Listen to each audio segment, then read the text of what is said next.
Good morning students. आप सभी students जिन्होंने भी 11th क्लास में कॉमर्स स्ट्रीम को चूज किया है, आप सभी के लिए ये सब्जेक्ट बिल्कुल नया है।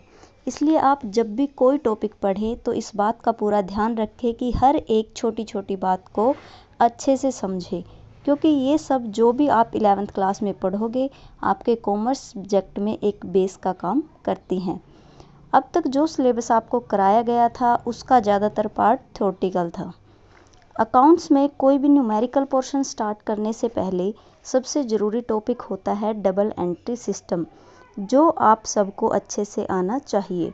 हालांकि आपने अकाउंटिंग इक्वेशन चैप्टर को कर लिया होगा, लेकिन डबल एंट्री सिस्टम कंसेप्ट को करने के बाद आपको ये चीज़ें और भी ज़्यादा क्लियर हो जाएंगी।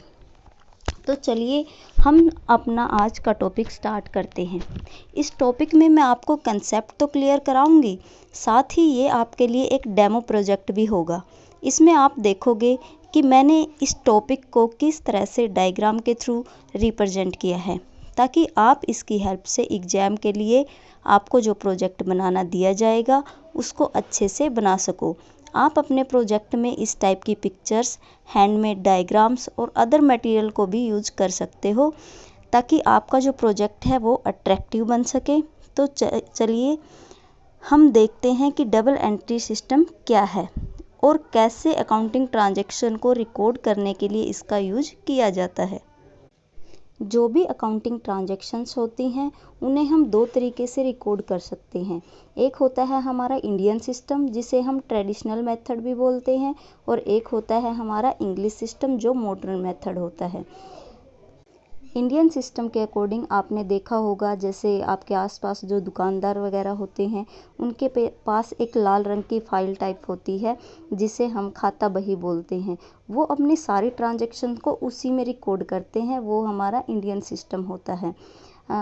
दूसरी साइड पे है हमारा इंग्लिश सिस्टम, जिसको वर्ल्ड वाइड यूज किया जाता है। बल्कि जो आप हमारा इंडिया है, इंडिया में भी हम इंग्लिश सिस्टम को ही यूज करते हैं। सिर्फ जो छोटे मोटे व्यापारी होते हैं वो इंडियन सिस्टम को यूज करते हैं, लेकिन वर्ल्ड वाइड एक बेटर रिजल्ट के लिए, अकाउंटिंग को वर्ल्ड वाइड बनाने के लिए हमें इंग्लिश सिस्टम का ही यूज करना होता है। इंग्लिश सिस्टम को भी हम 2 पार्ट्स में डिवाइड कर सकते हैं। एक होता है आपका सिंगल एंट्री सिस्टम और सेकंड होता है double entry system. Single entry system जैसा कि इसके नाम से पता चलता है, इसका सिर्फ सिंगल इफेक्ट होता है। किसी भी ट्रांजैक्शन के वन एस्पेक्ट को ही इसमें शो किया जाता है। इसमें सिर्फ पर्सनल अकाउंट से रिलेटेड ट्रांजैक्शन को दिखाया जाता है। फर्दर जो भी अकाउंट्स होते हैं उनसे रिलेटेड ट्रांजैक्शन को इग्नोर कर दिया जाता है, जिससे आपके फाइनल अकाउंट अच्छे से प्रिपेयर नहीं हो पाते और बिजनेस की जो फाइनेंशियल पोजीशन है वो अच्छी शो नहीं होती। इसलिए इस मेथड को पूरी तरह से एप्रोप्रिएट नहीं माना जाता। इसी के लिए हम डबल एंट्री सिस्टम का यूज करते हैं। इस प्रोजेक्ट के साथ साथ अपने पूरे अकाउंट्स में भी आप आगे डबल एंट्री सिस्टम को ही पढ़ोगे, क्योंकि पूरी अकाउंटिंग में डबल एंट्री सिस्टम का ही यूज होता है। सिंगल एंट्री सिस्टम मैंने सिर्फ आपकी नॉलेज के लिए आपको बताया है। अब हम देखते हैं कि डबल एंट्री सिस्टम क्या होता है। डबल एंट्री सिस्टम एक ऐसा सिस्टम है जिसमें किसी भी बिजनेस ट्रांजैक्शन के बोथ एस्पेक्ट्स को दिखाया जाता है। ट्रांजैक्शन की डेबिट साइड और क्रेडिट साइड दोनों पर इफेक्ट पड़ता है। It is based upon the principle that every debit has a credit and every credit has a debit। इसका मतलब ये होता है कि कोई भी ट्रांजैक्शन आप करते हो तो उससे आपके दो अकाउंट इफेक्ट होते हैं। एक का इफेक्ट डेबिट साइड होता है और दूसरे का क्रेडिट साइड होता है। डबल एंट्री सिस्टम में चाहे पर्सनल अकाउंट हो, रियल अकाउंट हो या नॉमिनल अकाउंट हो, सबसे रिलेटेड ट्रांजैक्शंस को रिकॉर्ड कर लिया जाता है, जो आपके फाइनल अकाउंट को बनाने में आपकी हेल्प करता है और बिजनेस की एक एक्चुअल, रियल और क्लियर पिक्चर को शो करता है। जो डबल एंट्री सिस्टम है उसको लूका डी पैसियोली ने 1494 में स्टार्ट किया था। इसका मेन प्रिंसिपल है every debit has corresponding credit and every credit has corresponding debit with equal amount. मतलब इक्वल अमाउंट से कोई अकाउंट डेबिट होगा और उतने ही अमाउंट से कोई अकाउंट क्रेडिट भी होगा। अभी आप एक वर्ड बार बार सुन रहे हैं, अकाउंट्स। तो आपको पता होना चाहिए कि अकाउंट्स आपके कितने टाइप्स के होते हैं? मेनली अकाउंट्स को 2 पार्ट्स में डिवाइड किया जाता है, पर्सनल अकाउंट और इम्पर्सनल अकाउंट। इम्पर्सनल अकाउंट के फर्दर 2 टाइप्स होते हैं, रियल अकाउंट और नॉमिनल अकाउंट। अकाउंट्स में हम मेनली अकाउंट्स को इन 3 टाइप से ही जानते हैं, पर्सनल अकाउंट, रियल अकाउंट और नॉमिनल अकाउंट। लेकिन अकाउंट्स के 2 ही पार्ट होते हैं, पर्सनल और इम्पर्सनल। मेनली हम इन तीनों अकाउंट्स के बारे में पढ़ेंगे, पर्सनल अकाउंट, रियल अकाउंट और नॉमिनल अकाउंट। पर्सनल अकाउंट को फर्दर 3 पार्ट्स में डिवाइड किया जाता है। फर्स्ट है आपका फिजिकल, नेचुरल और personal account. Accounts of natural person means account of human being. For example जैसे कि मोहन का अकाउंट, सोहन का अकाउंट, प्रोप्राइटर होता है बिजनेस का जो ओनर, उसका अकाउंट मतलब उसका कैपिटल अकाउंट। ये सारे जो भी अकाउंट्स होते हैं वो नेचुरल पर्सन, किसी भी पर्सन के नेम से होते हैं। जो भी आपका ह्यूमन बीइंग होगा उसका जो भी अकाउंट होगा उसे हम नेचुरल पर्सन अकाउंट बोलते हैं। सेकंड है आपका artificial person account. These accounts do not have physical existence as human being but they work as personal account। इस अकाउंट्स में जो पर्सनल होते हैं वो कोई फिजिकल ह्यूमन बीइंग नहीं होते, लेकिन वो उन्हीं की तरह काम करते हैं। जैसे कोई फर्म है, कोई कंपनी है, तो वो एक ह्यूमन बीइंग की तरह बिहेव नहीं कर सकती, लेकिन उसकी तरह कॉन्ट्रैक्ट कर सकती है, एसेट्स खरीद सकती है, बेच सकती है। तो किसी भी फर्म का, किसी कंपनी का, किसी एसोसिएशन का जो अकाउंट होगा उसे हम कहेंगे आर्टिफिशियल पर्सनल अकाउंट। थर्ड है आपका रिप्रेजेंटेटिव पर्सनल अकाउंट। ये होता है when an account represent a particular person और ग्रुप ऑफ पर्सन। जब कोई अकाउंट किसी ग्रुप ऑफ पर्सन को रिप्रेजेंट करता है, जैसे आपका डेटर्स का अकाउंट, तो डेटर्स के अकाउंट में आपके जितने भी डेटर्स होंगे उन सभी का एक ग्रुप होगा। उस ग्रुप का जो अकाउंट होगा उसे हम रिप्रेजेंटेटिव पर्सनल अकाउंट कहेंगे, क्योंकि वो रिप्रेजेंट करता है हमारे सारे के सारे डेटर्स को। सेकंड मेन अकाउंट होता है आपका रियल अकाउंट। रियल अकाउंट वो अकाउंट होता है जिसमें उन सब एसेट्स को लिया जाता है जिनकी वैल्यू को मनी में मेजर कर सकते हैं और जिन पर प्रोप्राइटर की ओनरशिप होती है। जैसे है आपका कैश अकाउंट है, फर्नीचर है, मशीनरी है, गुडविल अकाउंट है। लेकिन रियल अकाउंट को फर्दर 2 पार्ट्स में डिवाइड किया जाता है, टेंजिबल रियल अकाउंट और intangible real account. Tangible real account क्या होता है? टेंजिबल का मतलब होता है ऐसी चीज़ें जिन्हें हम देख सकते हैं, छू सकते हैं। इसके एग्जाम्पल हैं जैसे लैंड है, बिल्डिंग है, फर्नीचर है। तो इन सब चीज़ों को आप देख सकते हो, छू सकते हो। लेकिन जो सेकंड पार्ट है इंटेंजिबल रियल अकाउंट, उसमें वो सारी एसेट्स आती हैं जिनको हम ना देख सकते हैं ना छू सकते हैं, लेकिन हम उनकी वैल्यू को मेजर कर सकते हैं। जैसे किसी फर्म की रेपुटेशन बहुत अच्छी है तो वो उसकी गुडविल होगी। जैसे हमने कोई लाइसेंस ले रखा है, कोई कॉपीराइट है, कोई पेटेंट हमने ले रखा है, तो उसकी एक वैल्यू होती है, लेकिन हम उसको देख या छू नहीं सकते। तो उनका जो भी अकाउंट होता है उन्हें हम इंटेंजिबल रियल अकाउंट कहेंगे। थर्ड टाइप का जो आपका अकाउंट है वो है नॉमिनल अकाउंट। नॉमिनल अकाउंट्स में एक्सपेंसेस जितने भी होते हैं और जो भी इनकम होती है उनके सारे अकाउंट्स को लिया जाता है। जैसे एक्सपेंसेस में लगा लीजिए आप, सैलरी पेड है, रेंट पेड है, डिस्काउंट अलाउड है, बैड डेट्स है। ये सारे आपके कैसे होंगे? एक्सपेंसेस होंगे और ये आपके नॉमिनल अकाउंट होते हैं। इसी तरीके से कोई भी इनकम आपको रिसीव होती है, कहीं से कोई कमीशन रिसीव हुआ है, डिस्काउंट आपको मिला है, तो वो सारे आपके क्या होंगी? इनकम होंगी। इन सभी के अकाउंट्स को हम क्या बोलते हैं? Nominal account.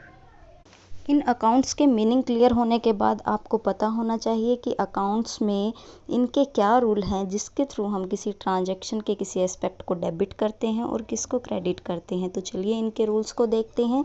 फर्स्ट हमारा पर्सनल अकाउंट है। पर्सनल अकाउंट का रूल क्या होता है? Debit the receiver and credit the giver. Means किसी पर्सन को जो कुछ रिसीव होता है, जो रिसीवर होता है, उसके अकाउंट को हम डेबिट करते हैं और जो गिवर होता है, जो देने वाला होता है, उसके अकाउंट को हम क्या करते हैं? क्रेडिट करते हैं। जैसे ए ने बी को पैसे दिए तो ए देने वाला है, ए गिवर है, बी को रिसीव हुए हैं तो बी रिसीवर है।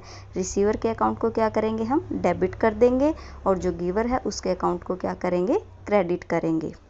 सेकंड है आपका रियल अकाउंट। रियल अकाउंट का रूल होता है डेबिट व्हाट कम्स इन, मतलब जो चीज़ आई है उसे हम क्या करेंगे? डेबिट करेंगे।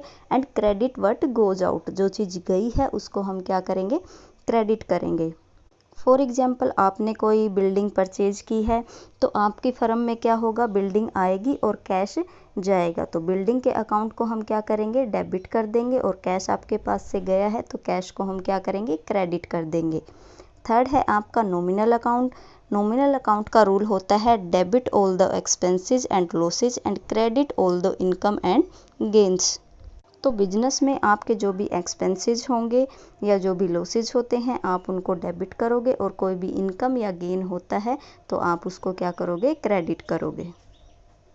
इन 3 टाइप्स के अलावा हम अकाउंट्स को 5 एलिमेंट्स ऑफ अकाउंट्स में भी क्लासीफाई कर सकते हैं, जो हमारा मॉडर्न क्लासिफिकेशन होगा।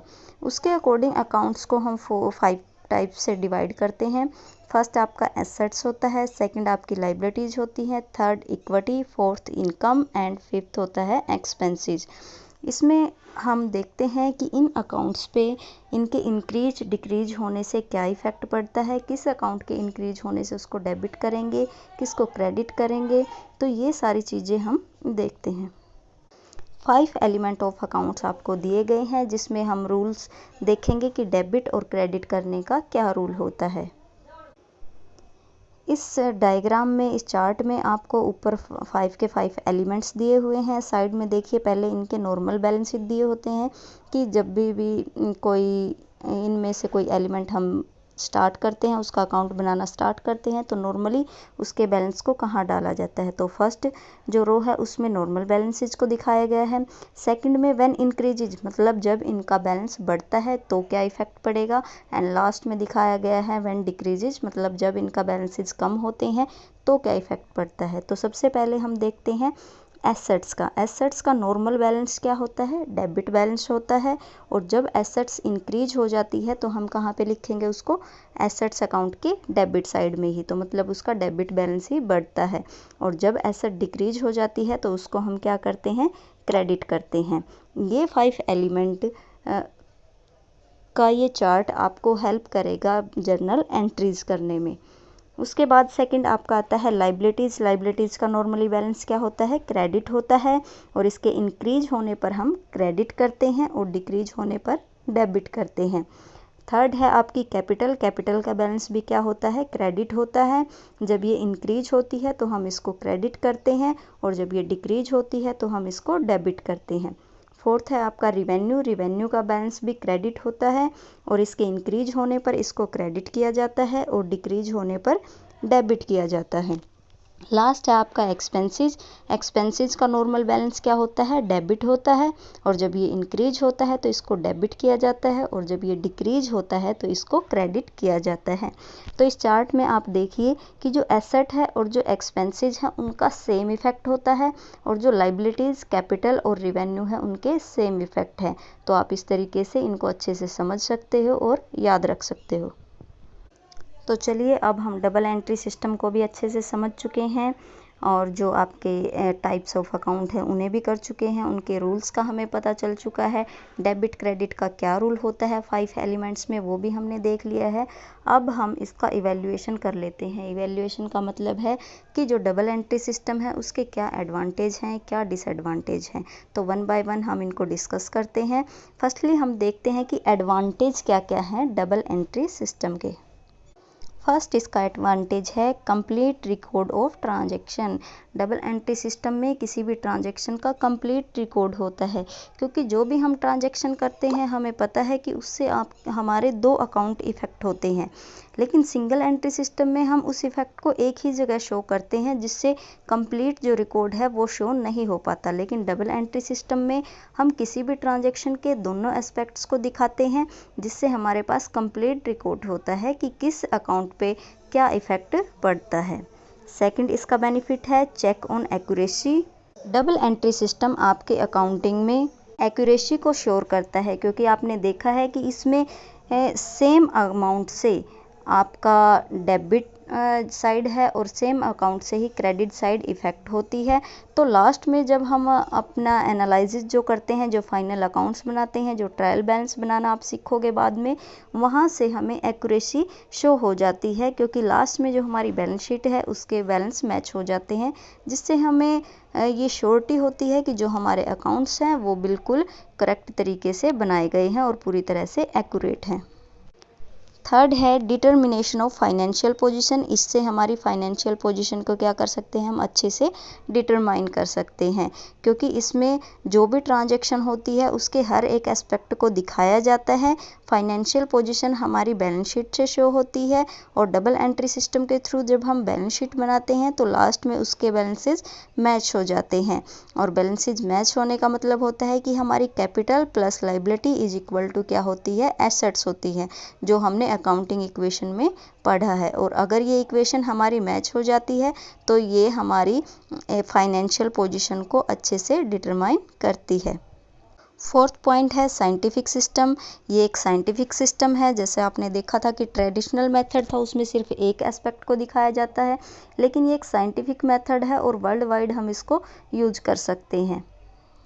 Ascertainment of profit and loss. ये प्रॉफिट एंड लॉस निकालने में भी हमारी हेल्प करता है, क्योंकि ट्रांजैक्शन को हम जितने अच्छे से रिकॉर्ड करेंगे, जितना उनका फुल डिस्क्लोजर देंगे, उतना ही एक्यूरेट हम अपना प्रॉफिट लॉस निकाल सकते हैं। नेक्स्ट पॉइंट है ascertainment of cash balances. Ascertainment of cash balances का मीनिंग है कि जो भी हमारे कैश बैलेंसेज निकलते हैं उनको हम अच्छे से एनालाइज कर सकते हैं कि वो एक्चुअल पोजीशन को शो कर रही हैं या फिर नहीं। नेक्स्ट पॉइंट है हमारा का प्रिवेंशन ऑफ फ्रॉड। ये फ्रॉड को प्रिवेंट करता है। मतलब अगर किसी भी ट्रांजैक्शन के दो जगह इफ़ेक्ट हैं और हम उसे सिर्फ एक ही जगह शो करते हैं, दूसरी जगह शो नहीं करते, ये किसी भी फ्रॉड के मोटिव से, तो जब भी हम अपने फाइनल अकाउंट बनाएंगे, जो ट्रायल बैलेंस बनाएंगे, वहाँ पर हमें इस फ्रॉड के बारे में इंफॉर्मेशन मिल जाती है, क्योंकि वहाँ हमारे बैलेंसेज मैच नहीं होते, जिससे हम फ्रॉड का पता लगा सकते हैं। तो ये जो आपका सिस्टम है ये फ्रॉड को प्रिवेंट करने में भी हेल्प करता है। नेक्स्ट पॉइंट है जो इसी से रिलेटेड है कि better control and decision making. क्योंकि इसमें फ्रॉड की कोई पॉसिबिलिटी नहीं होती तो हम अच्छे से कंट्रोल कर पाते हैं, और कंट्रोल अगर हमारा अच्छा होगा और जो हमारे फाइनल अकाउंट्स हैं वो अच्छी तरीके से बनाए गए हैं, तो जो हम डिसीजन लेंगे वो डिसीजन भी हमारे कैसे होंगे, इफ़ेक्टिव होंगे और अच्छे होंगे। लास्ट पॉइंट है comparison of result. Double entry system के थ्रू हम अपने अकाउंट्स का कंपैरिजन कर सकते हैं, क्योंकि हर साल हम जो भी अपने अकाउंट्स को प्रिपेयर करते हैं वो डबल एंट्री सिस्टम के अकॉर्डिंग करते हैं। तो हम पिछले साल के रिकॉर्ड्स को इस साल के रिकॉर्ड्स के साथ कंपैरिजन करके देख सकते हैं कि हमारे जो रिजल्ट हैं वो बेटर आए हैं या उनमें कहीं कुछ कमियां हैं। तो जैसा भी है होगा हम उनका कंपैरिजन करके अपनी डिसीजन मेकिंग कर सकते हैं। इन बेनिफिट्स के साथ साथ इसके कुछ डिसएडवांटेज भी हैं, एक बार हम उन्हें भी डिस्कस कर लेते हैं। फर्स्ट, इसका जो डिसएडवांटेज है वो रिक्वायर्स थ्रो नॉलेज। मतलब कि डबल एंट्री सिस्टम जो है उसके लिए हमें एक प्रॉपर नॉलेज की ज़रूरत होती है। जैसे यहाँ तक आपको पढ़ाया गया है, आपको पता होने चाहिए कि अकाउंट्स कितने टाइप के हैं, किसका क्या इफ़ेक्ट पड़ता है, किस ट्रांजैक्शन को कौन से एस्पेक्ट को डेबिट किया जाएगा, किसको क्रेडिट किया जाएगा। तो विदाउट एनी नॉलेज कोई पर्सन ये डबल एंट्री सिस्टम के थ्रू अकाउंटिंग का वर्क नहीं कर सकता। तो ये एक रिक्वायरमेंट होती है इसके लिए। सेकंड, इसकी जो डिमेरिट है वो है increase the value of accounting work. इससे जो आपका अकाउंटिंग वर्क है वो बढ़ जाता है, ओवरलोड हो जाती है, क्योंकि हर ट्रांजैक्शन को दो एस्पेक्ट में दिखाया जाता है, दो अकाउंट्स में दिखाया जाता है। फिर उनको मैच करने के लिए एक पूरा लंबा प्रोसेस आपका चलता है। जर्नल एंट्रियाँ करते हो आप, लेजर बनाते हो, ट्रायल बैलेंस बनाते हो, तब आपकी जो अकाउंटिंग प्रोसेस है फाइनल अकाउंट बनाने के बाद पूरी होती है। तो इससे आपका जो वर्कलोड है वो थोड़ा बढ़ जाता है। थर्ड है ओनली रिकॉर्ड्स फाइनेंशियल इन्फॉर्मेशन। ये आपको पता ही है, ये लिमिटेशन तो आपकी पूरी अकाउंट्स की ही है, सिर्फ डबल एंट्री सिस्टम की नहीं है, क्योंकि अकाउंट्स में हम सिर्फ फाइनेंशियल जो इन्फॉर्मेशन होती है उन्हीं को रिकॉर्ड करते हैं, जिनको हम मनी वैल्यू में मेजर कर सकते हैं। फर्दर कोई भी इंफॉर्मेशन है, चाहे वो हमारे बिजनेस को इफ़ेक्ट करती हो या ना करती हो, लेकिन अगर हम उसकी मनी वैल्यू को मेजर नहीं कर सकते तो हम उसे अकाउंट्स में शो नहीं करते। एंड लास्ट पॉइंट है आपका record historical cost only, does not consider time value of money. इसमें क्या किया जाता है, जो भी आपकी हिस्टोरिकल कॉस्ट होती है सिर्फ उन्हीं को रिकॉर्ड किया जाता है। इस टाइम पे उस चीज़ की जो भी मार्केट वैल्यू है या उसकी टाइम वैल्यू ऑफ मनी, मतलब इस टाइम के अकॉर्डिंग पैसे में उसकी क्या वैल्यू है, उस चीज़ को इम्पोर्टेंस नहीं दी जाती। तो ये भी इसकी एक डिमेरिट हुई कि ये सिर्फ हिस्टोरिकल जो डाटा है उसी को रिकॉर्ड करता है। सो आई होप स्टूडेंट्स कि आप इस कंसेप्ट को अच्छे से समझ गए होंगे और इसी तरीके से आप अपने फर्दर जो आपको एग्ज़ाम के लिए प्रोजेक्ट दिए जाएंगे आप उनको प्रिपेयर करोगे और इस चैप्टर को आप एक बार अच्छे से अपनी बुक से रीड करोगे ताकि आपके और भी जो कंसेप्ट हैं वो अच्छे बन सकें। So thank you.